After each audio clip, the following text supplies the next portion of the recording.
Good morning students. बेटा आज जो अपना टॉपिक है वो है आयनिक और इलेक्ट्रोवैलेंट बॉन्ड। ठीक है बेटा, इसमें देखो क्या होगा बेटा, भी जो बॉन्ड फॉर्म्ड, जो बॉन्ड बनता है as a result of the electrostatic attraction between the positive and negative ion. भी जो पॉजिटिव और नेगेटिव आयन है उनके बीच में जो अट्रैक्शन होती है उसकी वजह से जो बेटे हमारे पास बॉन्ड फॉर्म होगा उसे कहते हैं इलेक्ट्रोवैलेंट बॉन्ड। तो जो steps in the formation of electrovalent bond use होंगे, फर्स्ट जैसे होगा बेटा, मान के चलिए भी कोई भी मेटल एम है गैसीय स्टेट में, और जब वो आयोनाइजेशन एंथैल्पी हम उसको देंगे, आयोनाइजेशन एंथैल्पी क्या है, the amount of energy required to remove the electron. तो जब ये एनर्जी हम देंगे वो एक इलेक्ट्रॉन छोड़ेगा तो मेटल पे क्या होगा बेटा, प्लस चार्ज आ जाएगा। सेम इसी तरह हमारे पास एक अनदर जो है बेटा एलिमेंट है एक्स गैसीय स्टेट में, इसको हम एक इलेक्ट्रॉन देंगे तो जब ये गेन करेगा तो एनर्जी रिलीज होएगी, उसको कहते हैं इलेक्ट्रॉन गेन एंथैल्पी। तो जब ये लेगा तो एक्स पे क्या आएगा, माइनस। अब हमने ऊपर क्या पढ़ा था, electrostatic attraction between positive and negative ion. तो यहाँ देख रहे हैं भी ये पॉजिटिव है ये नेगेटिव है, इन दोनों को जब जोड़ेंगे तो इनके बीच में जो अट्रैक्शन है वो क्या बनाएगी, एक आयनिक कंपाउंड बनाएगी, MX इज फॉर्म्ड। फिर आप ये याद रखेंगे भी जो आयनिक बॉन्ड यहाँ पे बनता है वो मोर इजीली बनेगा between the elements with comparatively low ionization enthalpy. भी ये इजीली उन एलिमेंट्स में बनेगा जिनकी जो आयोनाइजेशन एंथैल्पी है वो कम है। क्यों? क्योंकि बेटा आयोनाइजेशन एंथैल्पी कम का मतलब है भी जो इलेक्ट्रॉन है वो न्यूक्लियस से बहुत दूर है, एंड हम ये कहें भी element with comparatively very high negative value of electron gain enthalpy. देखो आयोनाइज एंथैल्पी कम थी, मतलब जो नेगेटिव गेन एंथैल्पी है उसकी वो क्या होगी, हाई। एग्जाम्पल जो रहेंगे NaCl, zinc sulphide, calcium fluoride.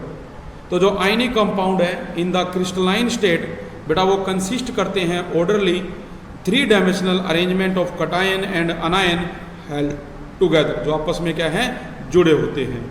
इसके बाद देखो नेक्स्ट टॉपिक बेटा जो आता है अपना, इसी को समझाने के लिए हम क्या करते हैं, एक ये रॉक साल्ट जिसको हम NaCl है जो उसका स्ट्रक्चर लेते हैं, जिसमें क्या है कोलम्बिक इंटरेक्शन फोर्सेस क्या होती है, प्रेजेंट होती है। तो ये डायग्राम देखिए आपने कैसे बनाना है। इस डायग्राम की अगर हम प्रैक्टिस करना चाहें तो प्रैक्टिस के लिए बेटा आप देखिए एक नोटबुक लेंगे, उसमें आप जैसे ये एक बॉक्स बनाएंगे, इसी तरह यहाँ से हम क्या करेंगे बेटा, एक दूसरा बॉक्स बनाएंगे। अब आप इनको जोड़ दो। अब इस पॉइंट को आप यहाँ मिलाइए, इसको इस नीचे वाले से यहाँ पर, और ऐसे यहाँ आप लाइन लगाइए। ये पॉइंट जाएगा इसके पास, ये जाएगा इसके पास, ये जाएगा इसके पास। फिर आप एक लाइन यहाँ लगाइए, एक यहाँ लगाइए, एक इसमें, इनको जोड़ दीजिए, फिर बीच वाले को जोड़ दीजिए, और फिर बेटा इसको। तो ये अपने पास क्या है, रॉक साल्ट जो NaCl स्ट्रक्चर है वो बेटे यहाँ पे क्या होता है, प्रिपेयर होता है। तो देखिए इन आयनिक सॉलिड्स जो हमारे पास बेटा, जब हमने देखा भी जो मेटल है उसने इलेक्ट्रॉन लॉस किया तो एनर्जी उसको हमने दी, वो पॉजिटिव में होगी। और जब बेटा उसने क्या किया, एक एलिमेंट ने इलेक्ट्रॉन लिया तो एनर्जी निकल रही है, वो किस में होगी, नेगेटिव में होगी। और इन दोनों का जब हम सम करते हैं, the sum of the electron gain enthalpy and ionization enthalpy में बी पॉजिटिव बट स्टिल, लेकिन बेटा जो अपने पास क्रिस्टल स्ट्रक्चर है गेट्स स्टेबलाइज, जो क्रिस्टल स्ट्रक्चर है उसको हम क्या करेंगे, स्टेबलाइज करेंगे due to release energy in the formation of crystal lattice. Example देखें आप, सोडियम ने एक छोड़ दिया तो सोडियम पे प्लस आया, क्लोरीन ने एक लिया तो माइनस आया। तो यहाँ पे देखो जो सोडियम बेटा उसकी तो जो डेल्टा H है वो है +495.8, जबकि जो अपने पास क्लोरीन है वो है -348.7 किलो जूल पर मोल। अब इनका हम सम करें तो जो वैल्यू आएगी वो आप देखेंगे किसके बराबर आती है बेटा। तो इसके बेस पे कहते हैं भी जो amount of enthalpy of lattice formation of NaCl है वो कितनी होगी बेटा, -788 किलो जूल पर मोल। ठीक है जी, इसको हम इसके बराबर मान के चलेंगे। तो इसलिए याद रखना भी जो एनर्जी रिलीज हो रही है इन दिस प्रोसेस वो मोर है than the amount of energy absorb. भी एब्जॉर्ब कितनी की थी बेटा 495, लेकिन अब यहाँ कितनी आ रही है अपने पास, जब इनको करेंगे तो पॉजिटिव में होगी, ज़्यादा होगी, तो इसका मतलब वहाँ पे एनर्जी एब्जॉर्ब होगी। नेक्स्ट है लैटिस एंथैल्पी क्या होती है। अब जैसे बेटा इसमें आपने देखा भी तो कटायन और अनायन है, उससे आपने कंपाउंड बनाए। अब हम क्या करेंगे, इन कंपाउंड को तोड़ेंगे और इसको तोड़ने के लिए जो एनर्जी देते हैं वो क्या है, लैटिस एंथैल्पी। तो देखिए the lattice enthalpy of an ionic solid is defined as the energy required to completely separate 1 mole of a solid ionic compound into gaseous ion. जैसे ये NaCl है, इसको हम लैटिस एनर्जी देंगे तो टूट के ये सोडियम आयन और क्लोराइड आयन देगा। तो यहाँ जो डेल्टा H की वैल्यू है वो +788.0 किलो जूल पर मोल मिलेगी। तो अब ये याद रखना बेटा, जितने भी कोवलेंट बॉन्ड्स हैं उनमें सम पार्शियल आयनिक करैक्टर होता है और जितने भी बेटा आयनिक बॉन्ड हैं उनमें सम कोवलेंट करैक्टर होता है। हमें कैसे पता लगेगा भी किस में ज़्यादा है, तो जो partial covalent character of ionic bond है ये देखा गया by discuss Fajan in terms of the following rule. वो क्या है फजन रूल? फर्स्ट पॉइंट है जैसे the smaller the size of cation, भी कटायन का साइज छोटा होना चाहिए, and larger size of the anion, anion का साइज क्या होना चाहिए, लार्जर। तो कोवलेंट करैक्टर क्या होगा, आयनिक बॉन्ड का ज़्यादा होगा। Number 2, greater the charge on cation, cation पे जब चार्ज क्या होगा बेटा, ज़्यादा होगा, तो greater the covalent character of ionic bond. Third point है for cations of same size, जब कटायन पे सेम साइज और सेम चार्ज है तो ऐसा अपने पास है कटायन या जो अपने पास जिसके अंदर जो इलेक्ट्रॉनिक कॉन्फ़िगरेशन है n-1 d की power n n0 type of transition metal, वो मोर पोलराइज होगा किससे, ऐसे एलिमेंट से जिसकी जो नोबल गॉस कॉन्फ़िगरेशन है उससे। तो ये हमारे 3 पॉइंट है जो लैटिस एंथैल्पी में यूज होते हैं। नेक्स्ट बेटा आ जाती है अपने पास एक नई है जिसको कहा जाता है valence shell electron pair repulsion theory, जिसको हम वेस्पर थ्योरी बोलते हैं। देखिए बेटा जो लुईस कंसेप्ट है उसमें आपने पढ़ा था, अभी वो अनेबल था, वो ना तो शेप के बारे में बता पाया मॉलिक्यूल के और ना ही उसकी स्टेबिलिटी के बारे में, उसने सिर्फ क्या किया था, जो नोबल गैसेज होती हैं उनके बारे में बताया। लेकिन यहाँ पर जो साइंटिस्ट है सिडविक एंड पावेल, 1940 में उन्होंने क्या एक सिंपल थ्योरी दी जो बेस्ड थी किस पे, repulsive interaction of electron pair. और बाद में जो है नाइलम एंड जो गिलिस्पी है उसने इसको और डेवलप किया। तो जो ये रिपल्सिव इंटरेक्शन है इलेक्ट्रॉन पेयर की, वो डिक्रीज करती है इन द ऑर्डर, जैसे आपको पहले भी बताया था भी लोन पेयर जो रिपल्सन है वो ज़्यादा होती है लोन पेयर बॉन्ड पेयर से, और जो लोन पेयर बॉन्ड पेयर है वो ज़्यादा होती है बॉन्ड पेयर से। तो इसको आपने याद रखना है, ये कहीं पर भी बेटे आपको आगे दिखेगा, यूज़ होगा। नेक्स्ट बेटा जो आप इसमें करते हैं वो है पास्टुलेट, जिसे आप कहते हैं, मतलब prediction of geometrical shape by VSEPR theory. भी जो वेस्पर थ्योरी है वो ज्योमेट्रिकल शेप्स बताती है अपने को। तो इसमें क्या पॉइंट है, देखो फर्स्ट है जैसे भी it is more convenient to divide molecules, मतलब जो वेस्पर थ्योरी है बेटा ये डिवाइड करती है मोलिकुल को इनटू 2 कैटेगरीज। फर्स्ट जो है देखो ए टाइप के मोलिकुल इन विच जो सेंट्रल मेटल है वह नो लोन पेयर। जैसे एग्जांपल आप ये लें, ये आपके पास है बेटा मीथेन, इसमें कार्बन के साथ ये चारों हाइड्रोजन क्या करती हैं, शेयरिंग करती हैं देखो, और एक भी इस पे लोन पेयर नहीं है। तो फर्स्ट तो ये होगा भी ऐसे मोलिकुल जिनमें सेंट्रल मेटल पे कोई भी लोन पेयर नहीं है। सेकंड पॉइंट, मोलिकुल्स इन विच जो सेंट्रल मेटल है हैज़ 1 और मोर लोन पेयर, जिसमें सेंट्रल मेटल पे एक से ज़्यादा लोन पेयर है। एग्जाम्पल आप देखें अमोनिया, इसमें नाइट्रोजन के पास देखो 3 हाइड्रोजन है बेटे, जबकि एक इस पे क्या होता है, लोन पेयर प्रेजेंट होता है। ठीक है, तो ये हमारे पास क्या है, एग्जाम्पल रहेगा सेकंड पॉइंट का। फिर आ जाते हैं मेन पास्टुलेट, आपसे ये क्वेश्चन पुट किया जा सकता है। तो जो main postulates of valence shell electron pair repulsion theory है, फर्स्ट पॉइंट है बेटा the shape of molecule depend upon the valence shell electron pair और बॉन्डेड और नॉन बॉन्डेड इलेक्ट्रॉन। भी किसी भी मॉलिक्यूल की जो शेप होती है बेटा वो उसके वैलेंस शेल में जो इलेक्ट्रॉन है उससे पता चलते हैं अपने को। कैसे, जैसे आगे अभी शेप आएंगे वहाँ करेंगे। Second point, pair of electron in the valence shell repel each other, भी वैलेंस शेल में अलग अगर कोई पेयर ऑफ इलेक्ट्रॉन्स हैं वो क्या करेंगे, एक दूसरे को रिपेल करेंगे। थर्ड पॉइंट में दीज पेयर ऑफ इलेक्ट्रॉन, ये जो पेयर ऑफ इलेक्ट्रॉन है टेंड्स टू ऑक्यूपाई, ये बेटा ऑक्यूपाई करती हैं such position in space that minimum repulsion, मतलब ये इस प्रकार की पोजीशन ऑक्यूपाई करती हैं भी स्पेस में इनमें जो रिपल्सन है वो क्या होगी, मिनिमम होगी। और फिर आ जाता है डी पॉइंट, इसमें कहते हैं a multiple bond is treated as if it is a single electron pair, भी एक मल्टीपल बॉन्ड के रूप में भी इसको इस्तेमाल किया जा सकता है अगर वो क्या है, सिंगल इलेक्ट्रॉन पेयर है। एंड 2 और 3 इलेक्ट्रॉन पेयर और multiple bond are treated as a super single pair, वो एक सुपर सिंगल पेयर कहलाएगा। लास्ट पॉइंट है व्हेन 2 और more resonance structures can represent a molecule, जब 2 या 2 से ज़्यादा जो रेजोनेंस स्ट्रक्चर हैं वो रिप्रेजेंट करें किसी मॉलिक्यूल को, तो जो valence shell electron pair repulsion model है वो अप्लीकेबल होगा टू एनी सच स्ट्रक्चर, किसी भी स्ट्रक्चर के लिए वो अप्लीकेबल हो सकती है।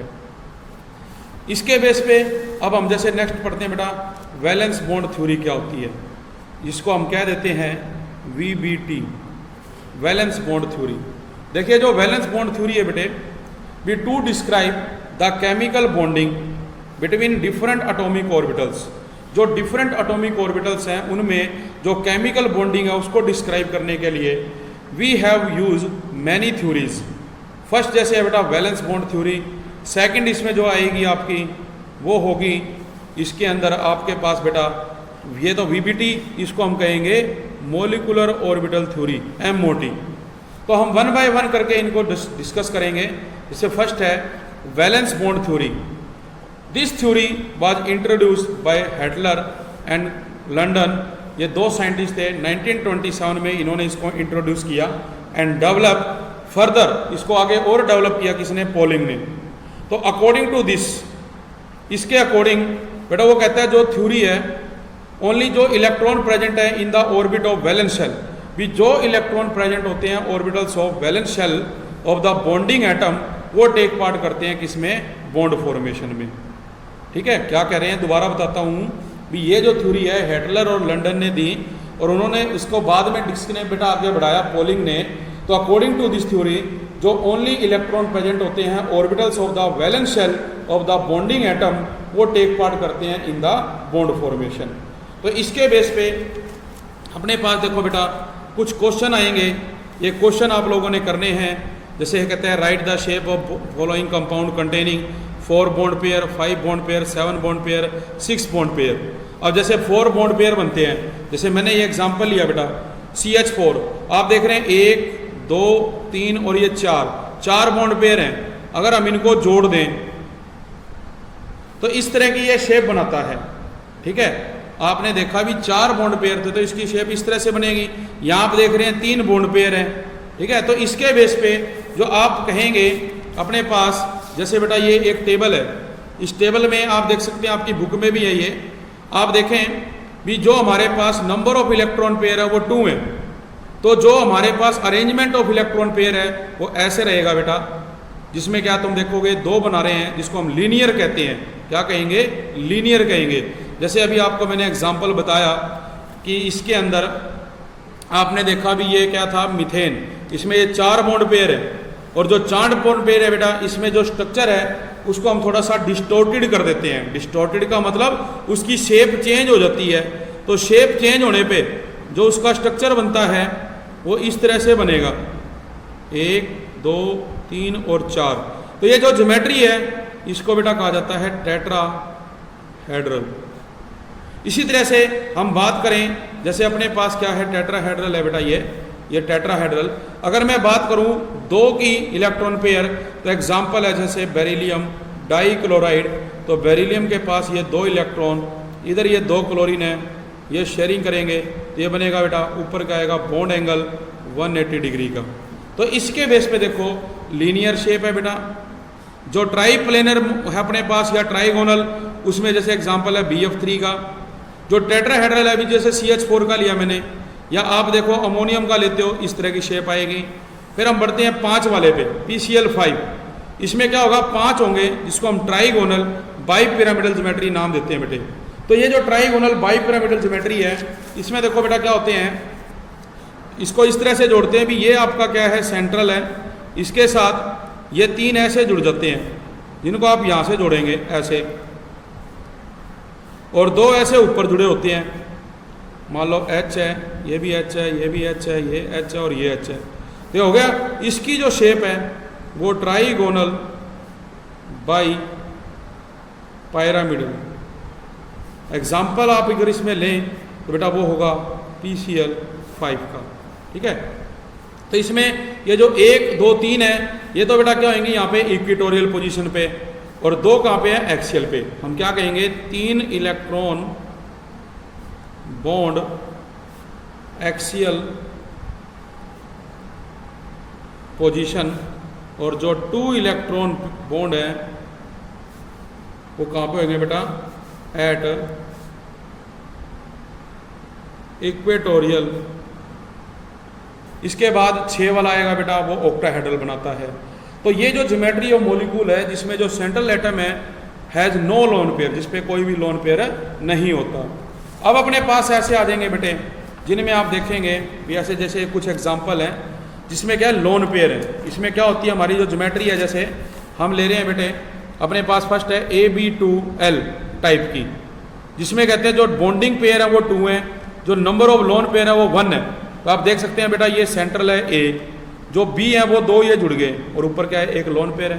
तो बेटा ये क्या होगा, बेंट हो जाएगा, ठीक है। क्या बनेगा, ये bent structure. Example sulphur dioxide, oxygen, ozone है जो।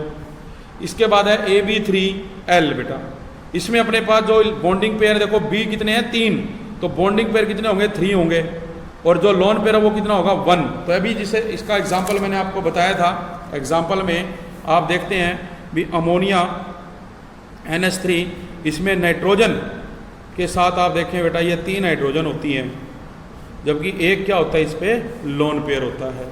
इसी प्रकार से हम आगे चलें, AB2L2, मतलब इसमें 2 लोन पेयर होंगे और 2 बॉन्ड पेयर होंगे। तो एग्जाम्पल के लिए जैसे वाटर है बेटे, वाटर में आप देखें भी जो ये ऑक्सीजन है इस पर बेटे ये 2 लोन पेयर होते हैं और 2 अनपेड हैं, जो क्या जुड़ते हैं हाइड्रोजन से। ज्योमेट्री कैसी होती है, बेंट होती है। बेंट जो है इसकी ज्योमेट्री है लीनियर नहीं है, क्योंकि यहाँ पे lone pair bond pair repulsion take place करती है। इसके बाद आ जाता है AB4L, जिसमें 4 बॉन्ड पेयर और एक बेटा क्या होगा लोन पेयर। तो आप देखें ये भी बनाएगा ट्राइगोनल बाई पिरामिडल, ये 1 2 3 4 और ये लोन पेयर, ठीक है जी। इसका एग्जाम्पल है SF4, इसकी ज्योमेट्री कैसी है सीसा।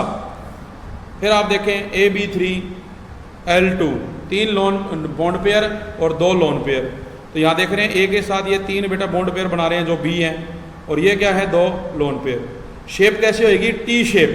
Example ClF3। इसी प्रकार बेटा ये नेक्स्ट है AB5L, 5 bond pair 1 lone pair, octahedral, और जिसको शेप है वो स्क्वायर पिरामिडल बनेगी बेटा। Example BRF5। फिर हम कहें AB4L2, 4 bond pair 2 lone pair, ये ज्योमेट्री आ गई अपनी ऑक्टाहेड्रल, जबकि जो स्ट्रक्चर है वो क्या है स्क्वायर प्लेनर। जीनोन टेट्राफ्लोराइड, इसके अंदर क्या बनेगा, इसका एग्जाम्पल बनेगा बेटा।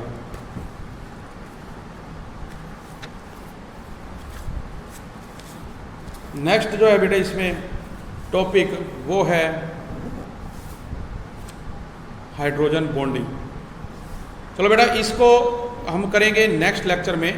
आज जो मैंने कराया है उसके बेस पे अभी जैसे मैंने कुछ क्वेश्चन आपको बताए थे, आप ये देख सकते हैं यहाँ पे भी, right the shape of the following compound containing 4 bond pair, 5 bond pair, 7 bond pair, 6 bond pair.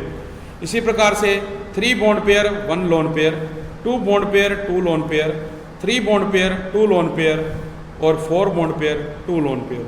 ये बेटे आपने प्रैक्टिस करनी है इनकी। तो आज हम इतना ही करेंगे।